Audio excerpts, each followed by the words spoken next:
Tonight on CTV News at 11:30.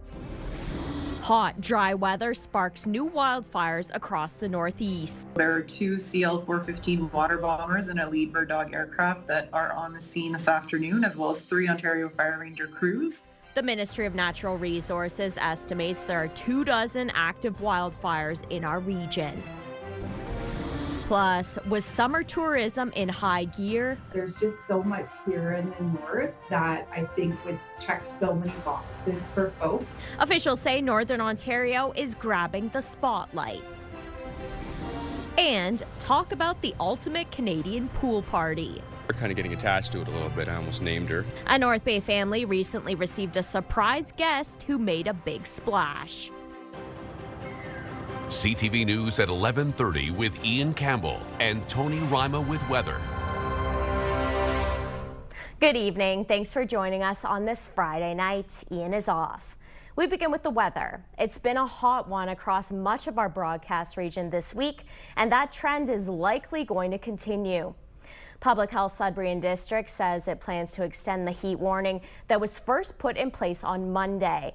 Heat warnings are extended when the temperature stays at 29 degrees Celsius or above during the day and 18 or above at night.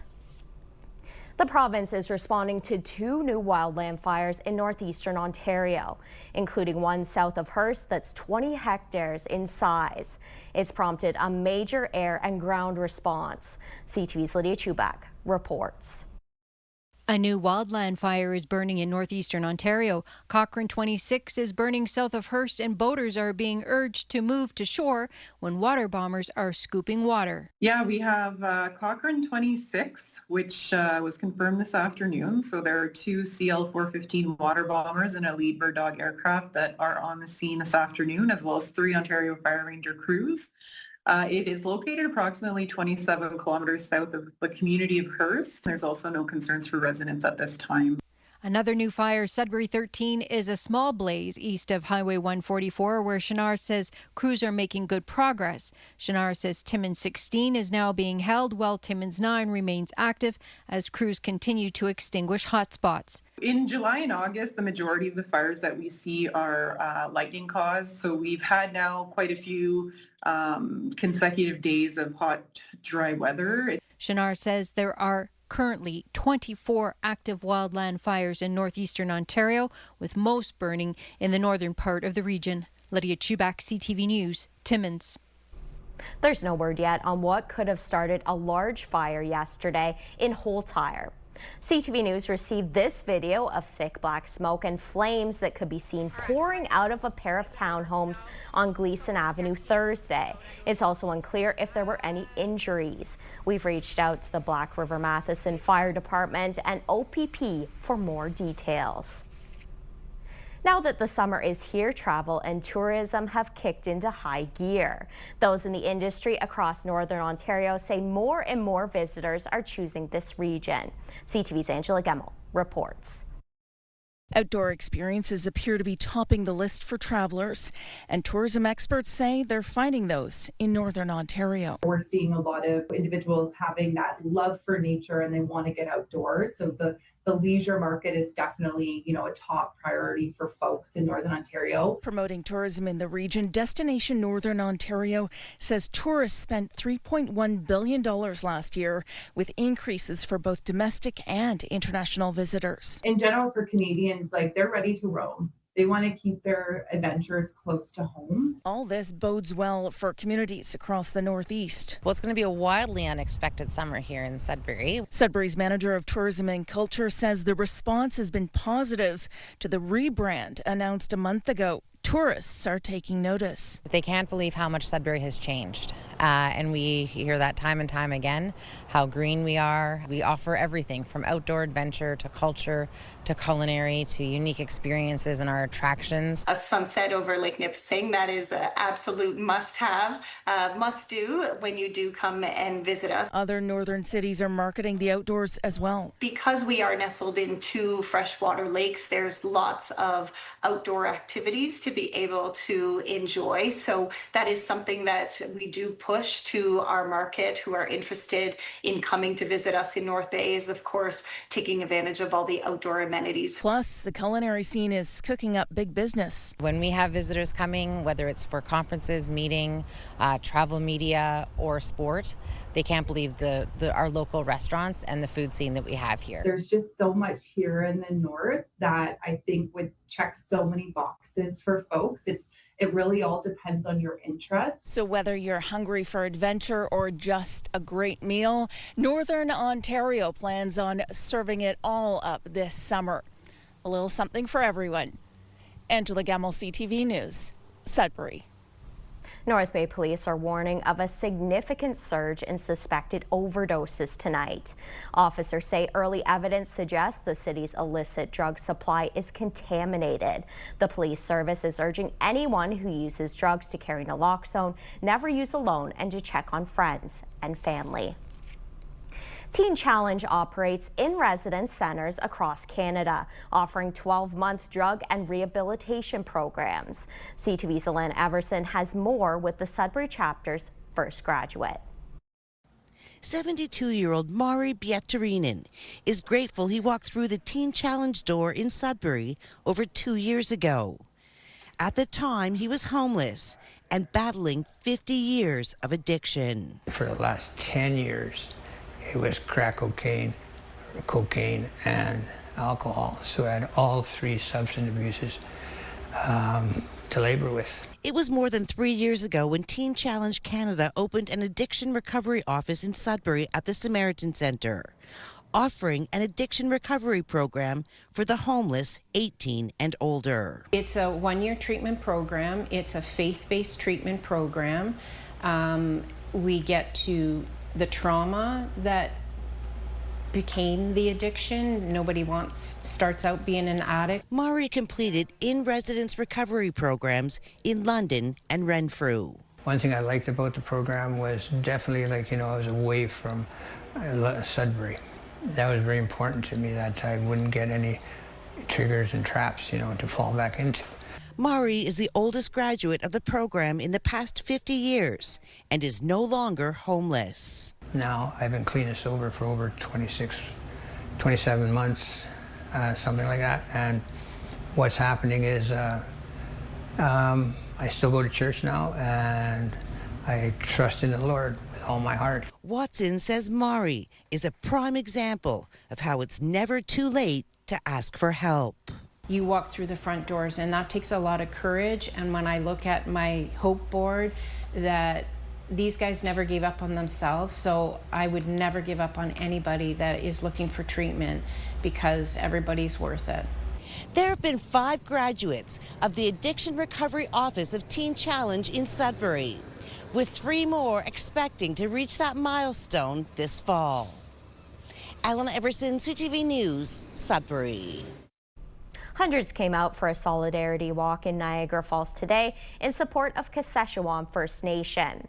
The event was planned to show support for evacuees from the Northern First Nation who have been staying in that city since January. It comes after a retired city staffer made comments last month about Indigenous people in Niagara Falls, equating them with the homeless.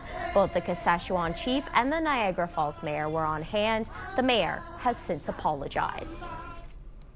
A new app developed by the provincial government aims to add convenience to the process of purchasing the documents needed to hunt or fish. CTV's Corey Nordstrom explains. It's Free Fishing Week across the province, but an app being developed by the Ontario government will come in handy when you do need a fishing license again. Called Hunt Fish ON, it will be a one-stop shop for the documents needed for hunting and fishing. For folks across the province to be able to purchase fishing licenses, hunting licenses, game tags, all of those good things online. So it's certainly something that we've heard from folks, that they want more options, more convenience, and we're delivering on it. For fishing guides like the Sioux's Tyler Dunn, an easier process that's free to download is welcomed with open arms. It's a little confusing now, even as a resident, say to change your address, buy new licenses, it's not all that easy. And I think an app is definitely the way to go. And even for my non-resident friends and customers, they can do it online now through an app, buy their non-resident licenses, not have to go through the e-license before that was kind of, I wouldn't call it Mickey Mouse, but had its flaws. Fishing alone brings over $2 billion annually to the province of Ontario, with 1.5 million people taking part, according to the Ministry of Natural Resources. Dunn believes moves like this will bring even more people to the water. It'd be definitely easier for people to start out that know nothing about it, and new Canadians in particular. Another one right there that will find it a lot easier to buy their license and go out for a day, but it's just a step in the right direction. Whether it works or not, they're trying. The new app is also expected to simplify things for conservation officers. Rather than having to call or radio in to confirm documents, they'll be able to scan a person's phone where an individualized code will confirm their identity. And for those who prefer the paper style, they won't be left dead in the water. You can still do it by mail, still do it through Service Ontario. Some of the different private retailers that offer licensing services as well, those will certainly continue. An exact date for the app's launch isn't known, with Harris saying it should be on all app stores by mid-2027. Corey Nordstrom, CTV News, Sault Ste. Marie. We're learning more about a power outage which impacted thousands of customers across the province. Hydro One says 18,000 customers are currently without power, including 1,200 in the Mattawa and Nipissing area. A spokesperson says the outages are due to thunderstorms that passed through on Canada Day. In some cases, the estimated time for restoration keeps changing. All right, it's time now for a short break here on CTV News. Coming up, Tony will have your full weather forecast and, of course, what things are going to look like this weekend. But for now, look at the current conditions around the region. It was raining a short time ago in Sudbury, but now we're sitting at some cloudy skies at 20 degrees there, 15 degrees in Wawa with some clear skies there for the most part, 23 in Elliott Lake. Your full forecast coming up next. Good evening, everyone. Now your main weather, and we are going to start with our forecast radar. Skies are going to clear overnight. Looks pretty good, right, for the most part, even into Saturday. Clear skies, temperature is going to be above seasonal, and even into next week, it looks pretty good. We start to get a little cloud cover, but for the most part, it looks nice. Let's take a look at your 7-day weather forecast, starting with Sudbury Nickel tomorrow. Well, clouds are going to clear, coming in at 27 degrees, should be 24 this time of year. Over the next few days, just looks beautiful. If you have an outdoor project you need to get done, this is the weekend to do it. Next week, the temperatures start to rise ever so slightly, 30 degrees Tuesday, Wednesday, Thursday, and we kind of get back into the shower activity. Heading on over to Sault Ste. Marie, Algoma. This forecast just changed today. Now there's a chance of rain, 27 degrees. For the most part, it'll be sunny though. And the temperature, well, above seasonal. Should be 23, 28 degrees Tuesday, Wednesday next week. Thursday, back to the clouds, showers, and Friday, 26 as a daytime high.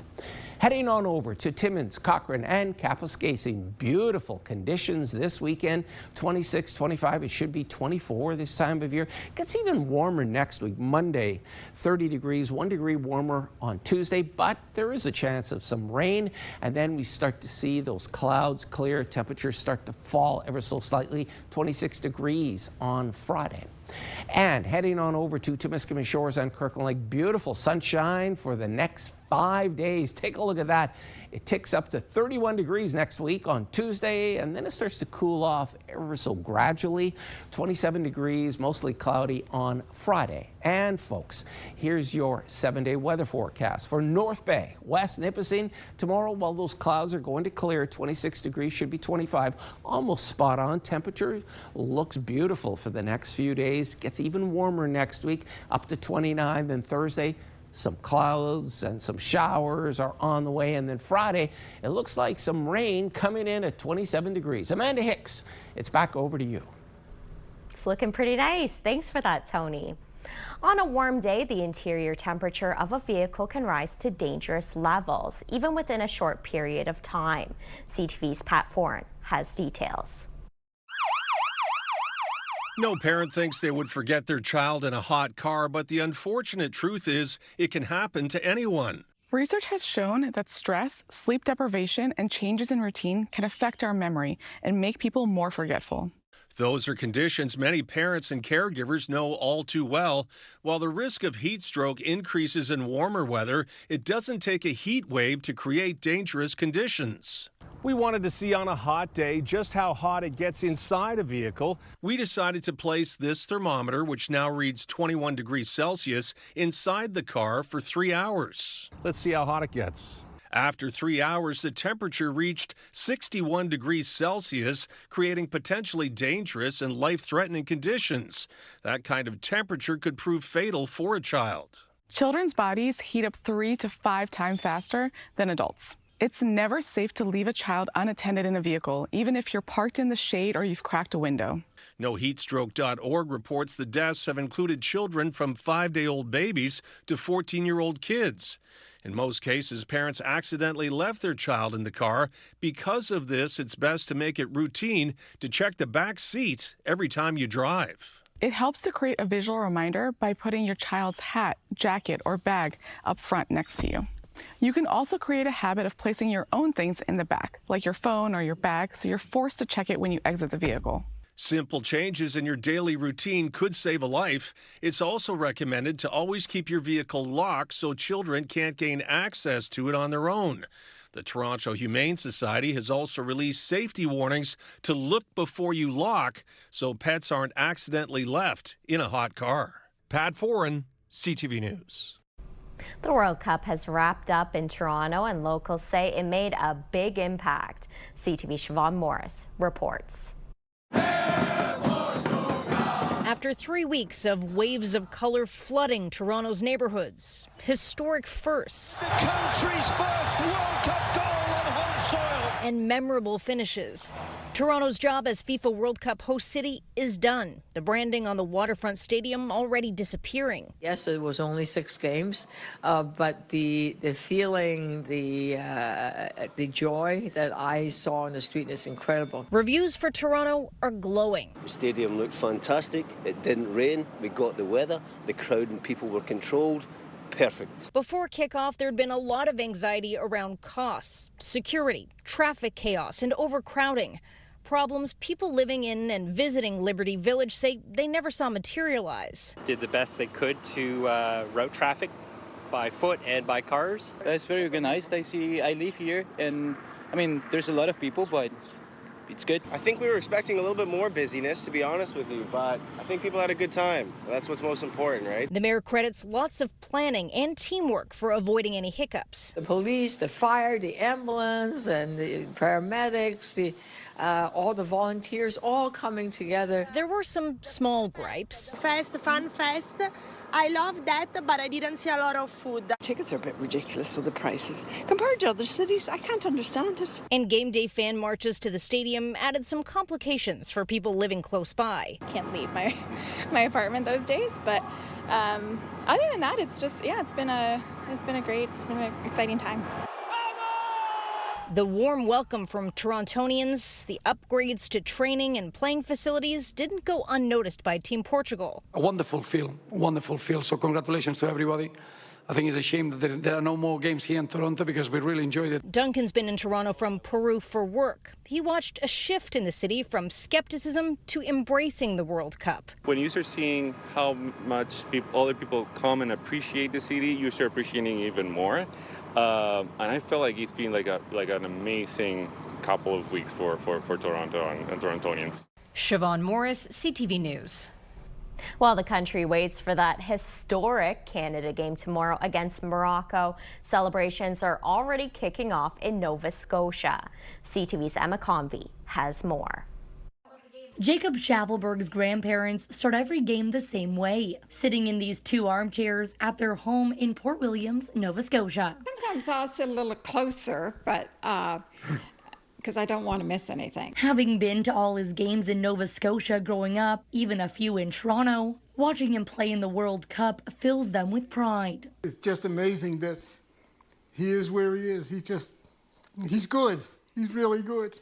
We always sort of think of him as being both like this and crying, not wanting to, nervous about going out onto the field and play. But he He's gotten over that, that's for sure. The whole community is rallying behind him and Team Canada. Having somebody from Nova Scotia on the Canadian team, and like with how far they've went, it's incredible. Unbelievable. We're so excited for them. Epic history making, and to know, that Jacob is a part of that is just phenomenal, and just a great family. It's bringing the whole world back together. It's showing that our whole nation is colorful. We are from all over the world, and we are uniting to just cheer for our nation's soccer team. Those cheers will be loud at the Port Pub in Schavelberg's hometown. This is our first FIFA game that we're showing in the tap room. A lot of people in the community want to support them. They're hoping for a big turnout. Family event for everybody in the community. They can come in and have a pint and something to eat, or they can have water and watch it outside. It's for everybody, and everybody's welcome to come. Marvin and Barbara Messam plan to attend this viewing party before the game, but by 2 p.m. they'll be back in their chairs. I've got so many older friends that have never, ever watched my Probus group, everybody out there that watch soccer now. It's just... Even so many little old ladies. Pull the Nova Scotians together. That was CTV's Emma Convey reporting. And a reminder, you can watch tomorrow's huge match for Canada right here on CTV Northern Ontario, TSN and Crave starting at 1 o'clock Eastern Time. A North Bay family got a surprise visitor to their backyard pool recently. CTV's Eric Tashner reports.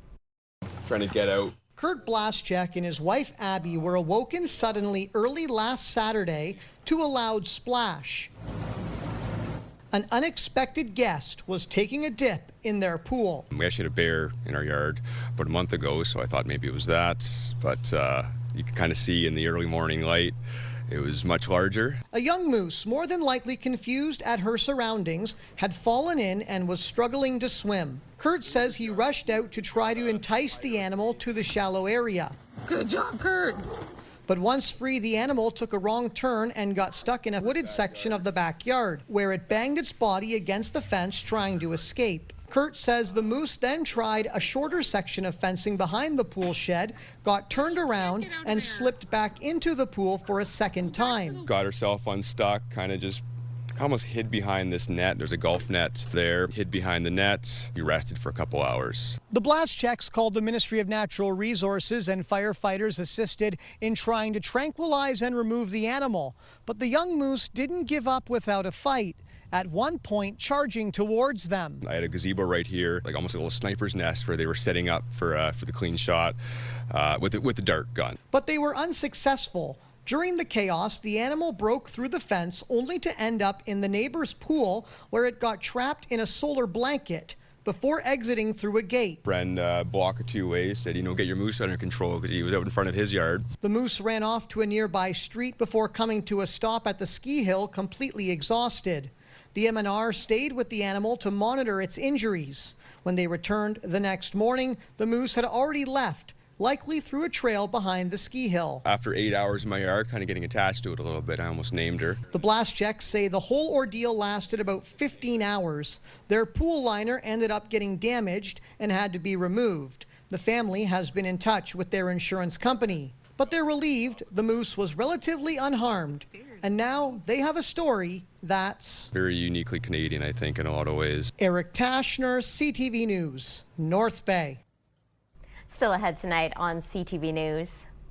A festival celebrating Italian culture takes over Sudbury this weekend with, of course, lots of good food. More after the break. Finally for us tonight, from fresh cannolis to live music, the sights, sounds and tastes of Italy have taken over Sudbury this weekend. The annual Italian festival kicked off today, bringing community members together to celebrate rich heritage and culture. The celebrations are taking place outside and inside the Caruso Club with World Cup watch parties, a kids zone and porchetta bingo. Organizers say the event has grown in popularity in recent years, with an estimated 800 attendees expected tomorrow night. We've stepped it up a notch with our programming and with what it is that we're offering the community. So we do find more and more people are coming out, and I think after after COVID and being kind of shut in for a bit, I think it's just nice that we all want to gather. The festival runs all weekends long. Admission is free, but you definitely want to bring your appetite. The food did look really good. That takes us to the end of our newscast. Thanks for spending a bit of your Friday night with us. We'll leave you with more from Sudbury's Italian Festival. Have an amazing weekend. Good night.